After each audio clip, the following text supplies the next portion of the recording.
Hey, welcome back to the Screensavers. I'm Martin Sargent. Coming up in this half hour, don't know what a DOS key is? Well, Morgan's going to tell you. And author of Macs for Dummies, David Pogue, gives us his scoop on this year's Macworld.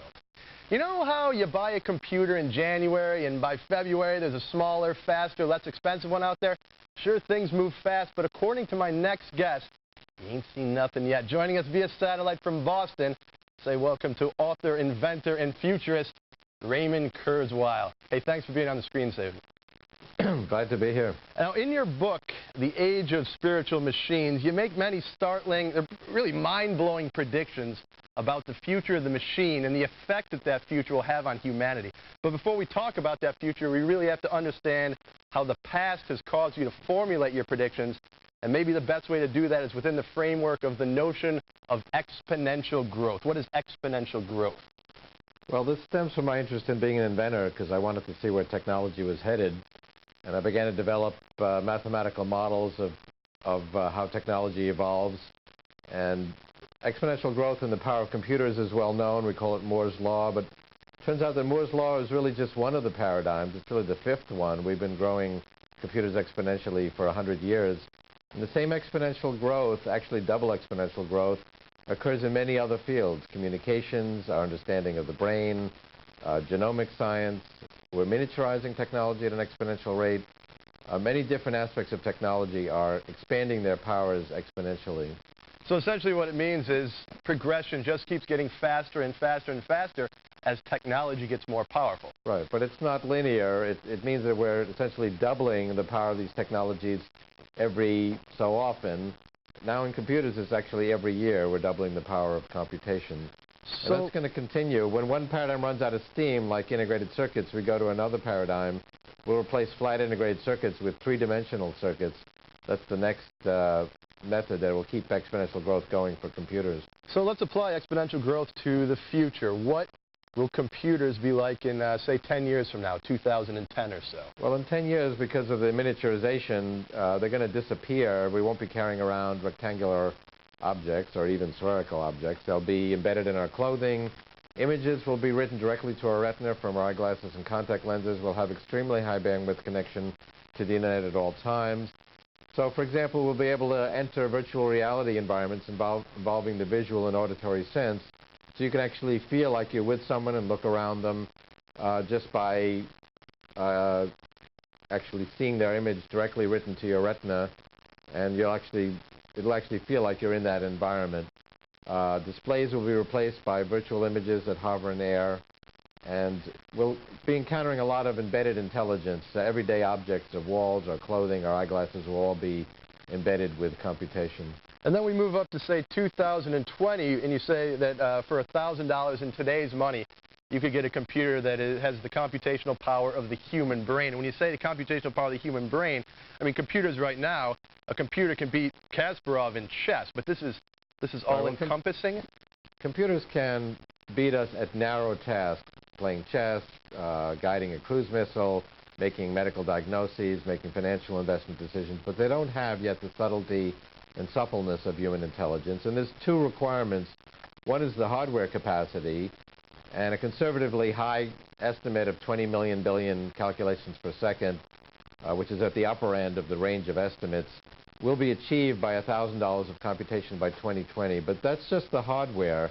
The more salient issue is the software, the knowledge, and the organization of those resources, and that's going to take us longer, till about 2030, before we finish actually reverse engineering, understanding the principles of operation of how the human brain works, and then re-implementing those methods in these very powerful future computers. And you say that by 2030, we're talking about computers for $1,000 that have 1,000 times the computational power of the human brain, and people start to discuss the legal rights of computers. Tell me about that. Well, there's not going to be a sharp distinction between biological, say human, and non-biological machine computer intelligence. We're going to be placing intelligent machines in our own brains. Now, we're doing that today with people who have disabilities, like I have a deaf friend who has a cochlear implant, interfaces directly with his neural circuits. There's a new implant for Parkinson's patients that actually replaces the cells that are destroyed by that disease. 30 years from now, it's not just going to be people with severe disabilities that use this technology. We'll be introducing intelligent machines through the bloodstream without surgery. They'll make their way into the brain and actually augment our biological intelligence. So if you encounter someone in 2030 or 2035, they're really a hybrid of biological and non-biological intelligence. Now, because non-biological intelligence grows exponentially over time, as we talked about before, ultimately most of the computation in our brains, even of a biological human, will be non-biological. So it's not going to be a sharp distinction of machines on the right side of the room, humans on the left. There's going to be a whole continuum between the two. And if people don't start to put these implants within themselves, are they going to be able to keep up? Are they going to be able to have meaningful existences in society? Will there be a massive split, a grand neo-Luddite movement?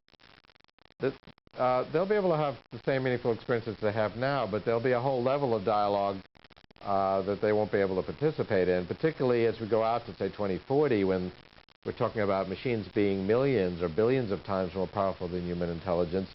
You really will need to take advantage of this technology to keep up with the explosive expansion of human knowledge and the dialogues that will take place.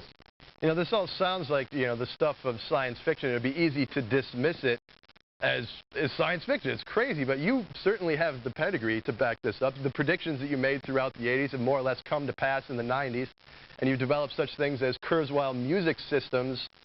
Well, let's talk a little bit about art and music in the future, because you're interested in that. You've done the music. There you are there with Stevie Wonder. You've also built the cybernetic poet. How is art and performance going to change as these computers get more and more advanced? Well, we're already using computers as very powerful tools to help us create art. I mean, I predicted in the 80s that by the end of the century, most commercial music would be created by computers and electronic synthesizers, and that's true today.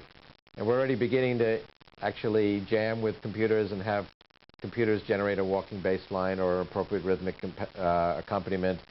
So we're creating music by collaborating with the intelligence of our machines. And there are some examples where computers can be creative. We have a cybernetic poet and artist on one of our websites that actually is creative. Now, it represents the knowledge about art or poetry of humans, but these systems can be creative on their own without further assistance.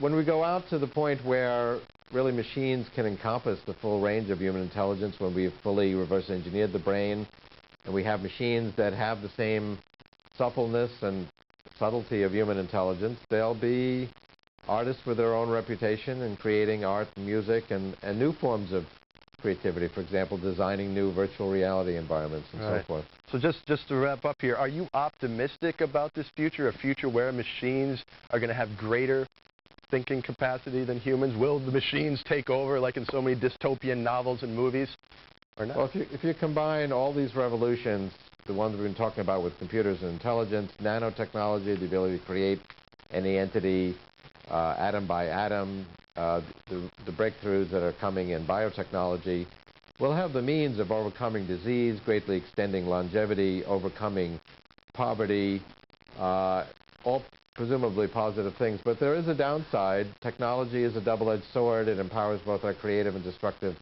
sides. And this, I think what we're really afraid of is the duality of human nature, the fact that these technologies can be applied for our human goals, some of which are destructive. So we're going to have to actually build in technological immune systems, be very concerned with the misuse of these technologies, just as we are today. We've seen that with September 11th, that technology, and those weren't the most recent technologies, can be abused for destructive purposes. And we're going to have to be very mindful of that. Yeah. Hey, thanks so much for joining us here on the Screensavers, Raymond. Great pleasure. My pleasure. All right, and be sure that you check out his website. It's kurzweilai.org, or .net, I'm sorry. There it is right there. And for an interview with the futurist on the future of technology, go to our website. It's at thescreensavers.com, where you find an article and links to a site. And really, I highly recommend his book, The Age of Spiritual Machines. Be sure to check it out. It's going to blow your mind about the potentials of the future. Up next, we have some weighty news about cornflakes, and Fark.com's Drew Curtis will be here to tell you all about it when the Screensavers rolls on.